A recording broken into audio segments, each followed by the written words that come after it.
All right, I'm Rachael Woody, and I'm here with John Bradley, and today is June 7th, and we're here at his vineyard and winery. And my first question for you, John, is why wine? Why wine? Good question. Oh, well, obviously, when I first started this, I really was going to just grow grapes and sell grapes to wineries, and at the time there were like a whopping 6 wineries in the Umpqua Valley, and so I figured I could probably find a market for grapes. Of course, as time went on, I planted the vineyard in '83, and I was involved with the Wine Growers Association, the state level, for a while in the mid '80s. About the time that they were kind of really getting it together professionally to represent the wine industry, and then as more people got into it and wineries started popping up, it was like, wow, well, I guess I should get in on this end of the business as well. And it wasn't something that I had intended to do, but Oregon has been all about wine, and so it's like I've got this vineyard. I should take advantage of the, and when we planted the vineyard, we actually left this little corner of the property out there, for the eventuality that we did in fact want to get into the wine business, and needed a site. So I guess maybe it was in the back of my mind, but it wasn't until it, really looked like it was going to be something that, I got into wine. So. And what was your background getting into wine? Nothing, zero. I mean, I was in construction in the 70s and up until the recession of about 1980, 81. I've always lived in rural properties, always gardened, always, kind of farmed at some level. And I had really no background with grapes, but I figured that, I would learn as I went, and if I could grow a garden and I could grow, ornamentals, and I could grow things, I could grow grapes. And so it probably, I wouldn't advise that to people because, really at that time, that was really before drip irrigation was a mainstay in the vineyards. It was fairly expensive actually in the early 80s.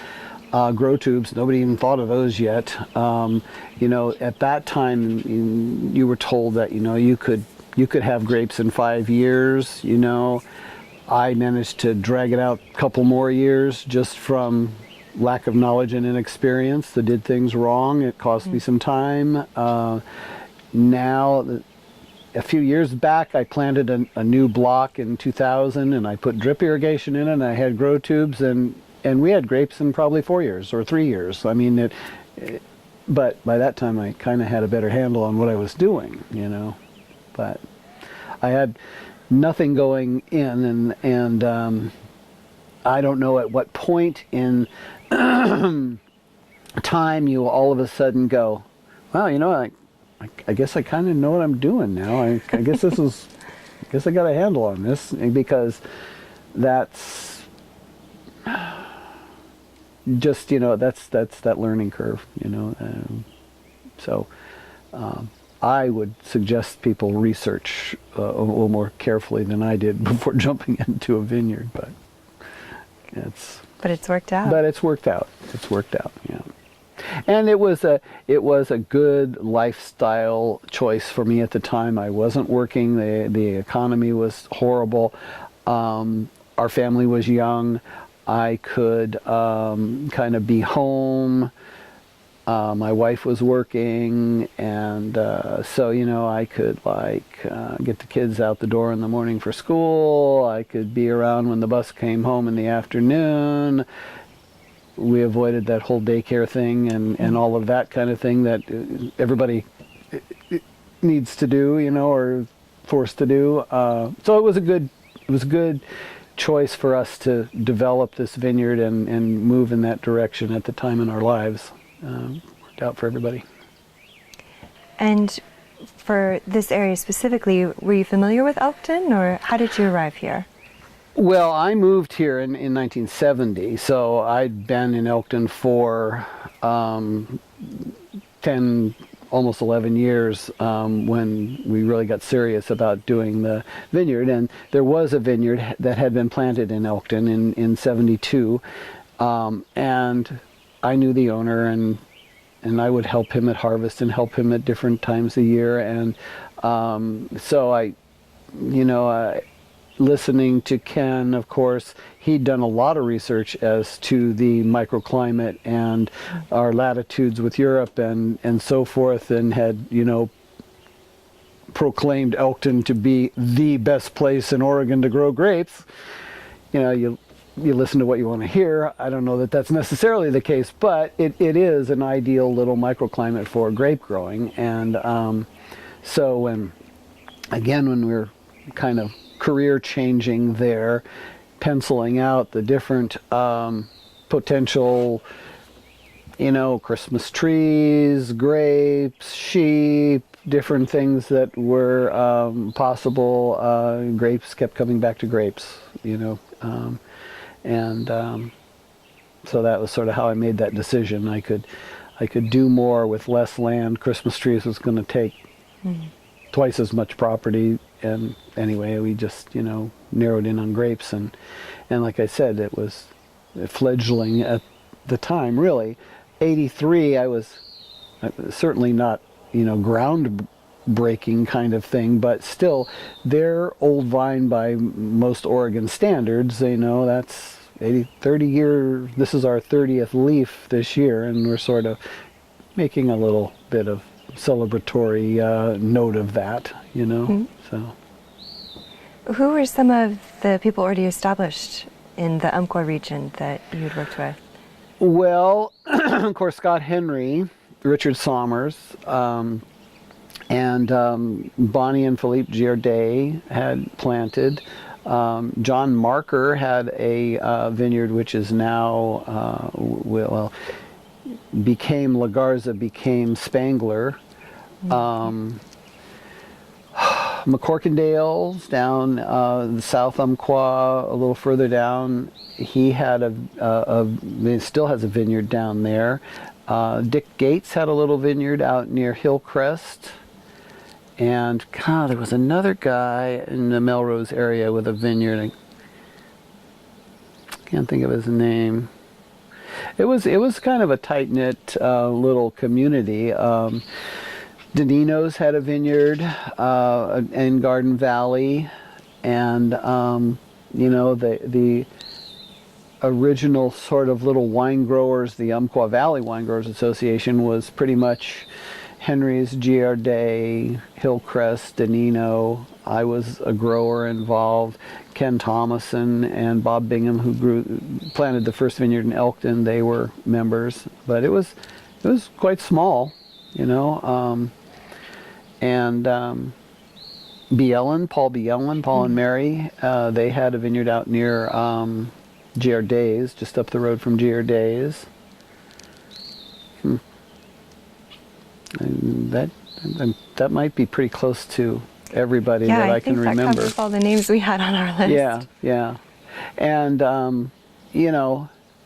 it's like any other. It's like the whole industry. So many people came from so many different walks of life, and they all had their own. Either had been worked for themselves. It was all a bunch of independent people with their own ideas, and they, it's like new. What am I trying to say? they knew they were right what they were doing. I mean, it was like nobody's really asking a lot of advice, but they were giving a lot of advice, because we're very independent, all and of course, you get up north and you've got the same thing. All the people, the earlier people up there, that are all just very independent people from all walks of life, from all over the country. They'd come to Oregon to plant grapes,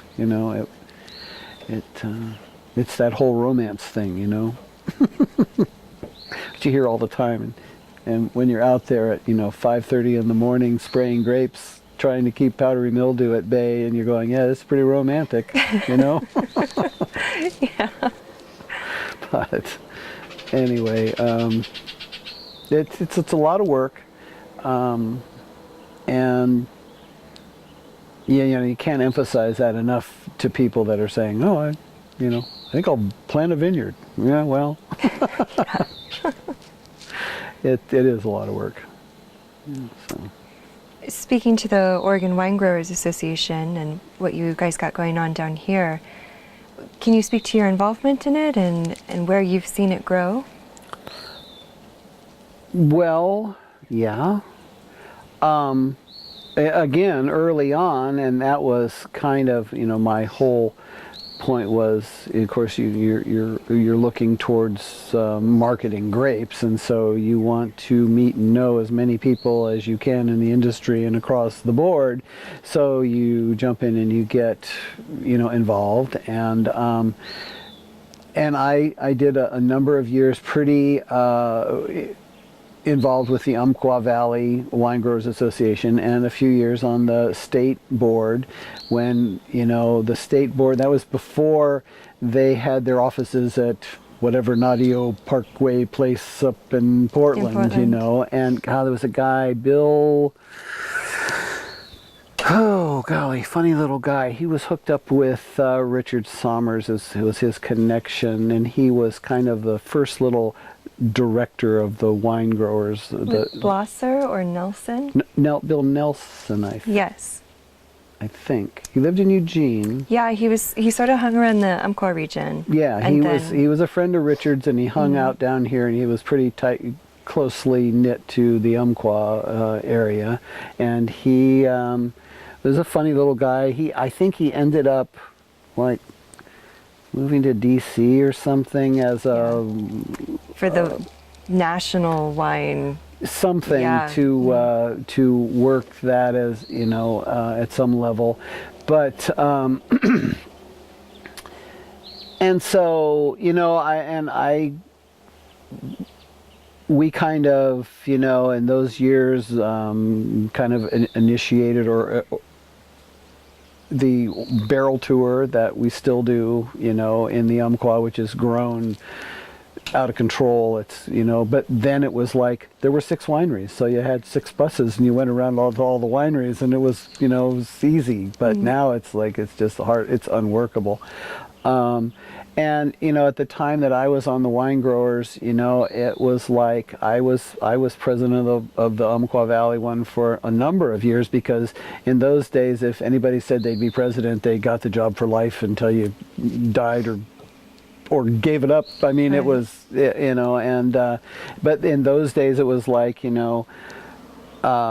I had the key to the post office box, and if anybody picked up the mail, I did it. If anybody made an agenda for a meeting, which hardly we ever had agendas for our meetings, I would do it. If there were minutes, I would do the minutes. I mean, we didn't have any kind of technical help or, any kind of secretarial help or anything like that. It was just like, 5 or 6 of us that, tried to do things and come up with ideas. And, the Umpqua Valley, everybody had their own little sub wine grower association. The Umpqua Valley is one of the few that's really maintained over the years and grown over the years, and a lot of them have dissolved or not, just people lost time, maybe ran out of time. I don't know why, but a lot of the little organizations did not survive.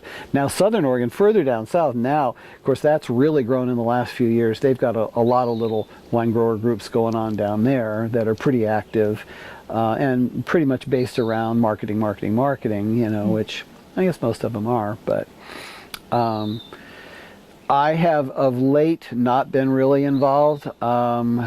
There's this, I really shouldn't say this, but I mean, there's a certain part of me that, is like, I think it's great, and there's only so much time that you have in your life, and I am pretty happy to pay my dues to be supportive of and be a member of the organization, but I haven't been a real active member for a number of years now, and some of that comes from the fact that there are so many people now that, every time new people come in, they seem to get real involved, and so there's a lot of involvement, but not so much from me. I get involved as far as, supporting the events and, and so forth, but I'm not, down in the trenches anymore. Well, it sounds like you paid your dues. Well, I kind of look at it that way, but then sometimes you go, well, maybe it's time to pay again, because it's been a while. But on the other hand, I'm hanging tough. What would you say is your favorite part about this whole business? Well, I really do enjoy meeting people. If you go and look at our little guest book in the tasting room, we get some very interesting people from around the world that come in here, and it's a lot of fun. Even just earlier today, I had a couple from the Sonoma area that were, doing a week quick trip up the coast and down I-5 and going to Ashland for some plays. I mean, just fun people, nice people. And last summer, I was out here one morning pretty early, before hours, and this family drives in, and they're from Germany, and they were, just out to check out the wineries. Their 16-year-old clearly had the handle on English. Everybody else was struggling, but they were just so friendly and so nice, and just wanted to taste wine and see the countryside. And I mean, you run into people from all over. It that's probably my favorite part, is the people that you meet. And the connections that you make with those people. We had some people from Argentina that were in here last year, and they had their whole trip book mapped out. They wanted to look at the oldest vineyards that they could find in Oregon, and we came up as they were going to Henry's, they were going to the River's Edge vineyard, they were coming here. Who did I say? I suggested someone else, and they said, no, it's not old enough. They were only looking for the old, vineyards. So that was fun. It's always fun.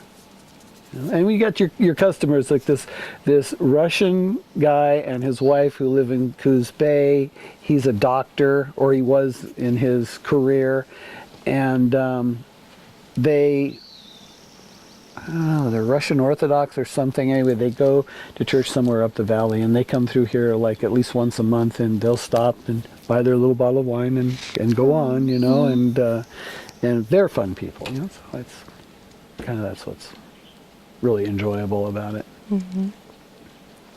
Well, Elkton is one of the newest AVAs in Oregon. What are your thoughts on that?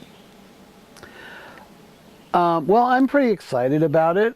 I have said, and that's been kind of our, kind of catchphrase in marketing, is that, Elkton is at the north end of the Umpqua Valley. We are the cooler part of the Umpqua Valley.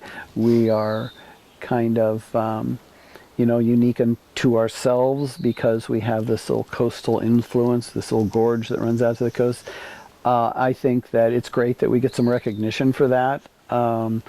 because, you know, when you say you're from the Umpqua, you know, of course, the big wineries, the you know, the Abasella, the Henrys, the Melrose, the Hillcrest, those folks are the ones that jump out to most people when they think of the Umpqua, and yet we're deserving of our own little moment here, I think, you know. So it wasn't an easy process to get. It took several years, actually, which I don't think is probably normal. I mean, I think that due to some issues and people retiring and our application being forgotten a little bit here and there along the line, it took a little longer than it probably should have. But it's not like they just give out AVAs because you apply and they go, oh, yeah, that's a good idea, and, you know, sure. I mean, they really do expect you to show that you have some uniqueness and some either, you know, weather or soil or some kind of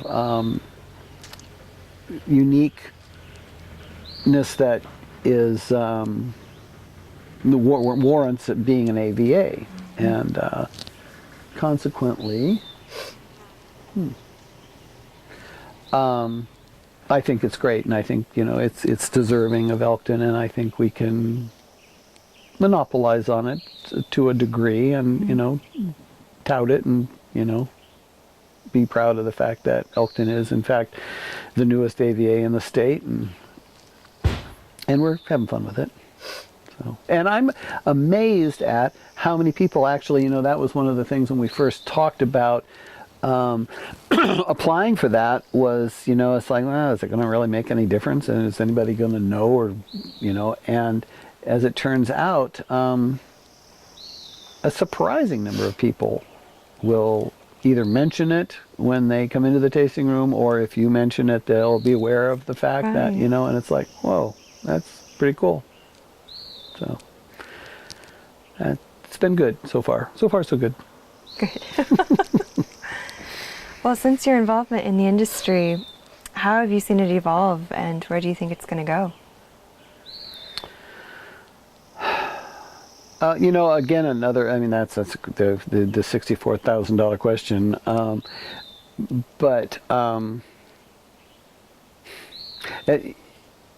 And every time somebody comes along and plants another 400-acre vineyard somewhere, you go, oh my God, you know, are we going to hit saturation point? Where is there really the market out there for this? I mean, but, you know, I think that Oregon has done a great job marketing itself and getting recognition for itself. I think that it's going to only grow. My son travels a lot. He's all over the country, and you know, when he's talking to people that he's from Oregon, you know, almost the first thing they say is, "Oh, Oregon wines, Oregon Pinot Noir." You know, I mean, it used to be, "Oh, Oregon, where it rains all the time." You know, I mean, right. But you know, that's really changed, and so given that. People are so aware of Oregon wines and are so anxious to taste and to experience Oregon wines. I think that we've not seen the end of our growth. I really do. We get people like talking about people that come in and visit. You know, we had people a couple of years ago when our gas prices kind of started really getting high and out of control. They were here from London. They'd flown into San Francisco, rented an Escalade, and were going to drive to Oregon to do wines because gas was so cheap. You know, I mean, so it's all a matter of perspective, you know. Right. But, I mean, it's like people are, they're looking for the Oregon wine experience, and I think it's, we're at the, I shouldn't say the beginning, but, you know, I mean, we're at a growth point, and I think it's going to continue. I really do.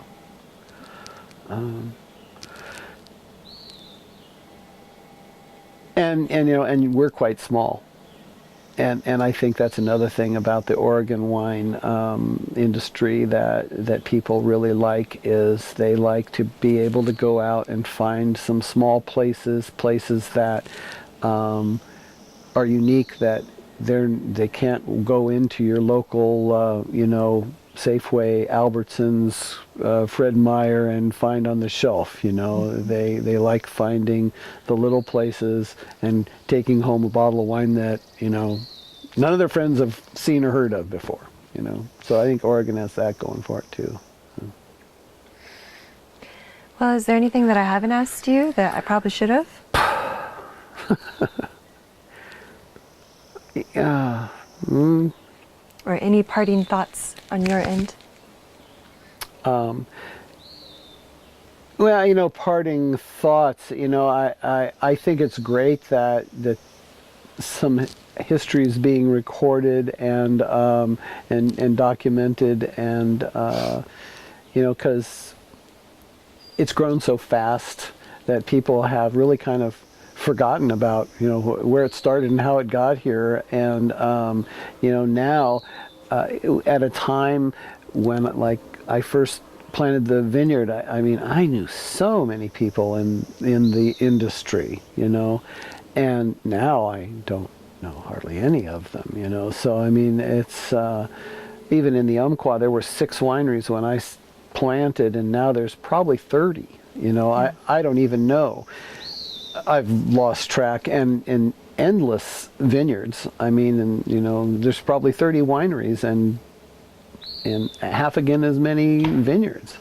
So I think it's great that I hope it's not too late to scramble around and get this history put together and sorted out, and and I'm sure it's not, but it takes somebody to do that, and so.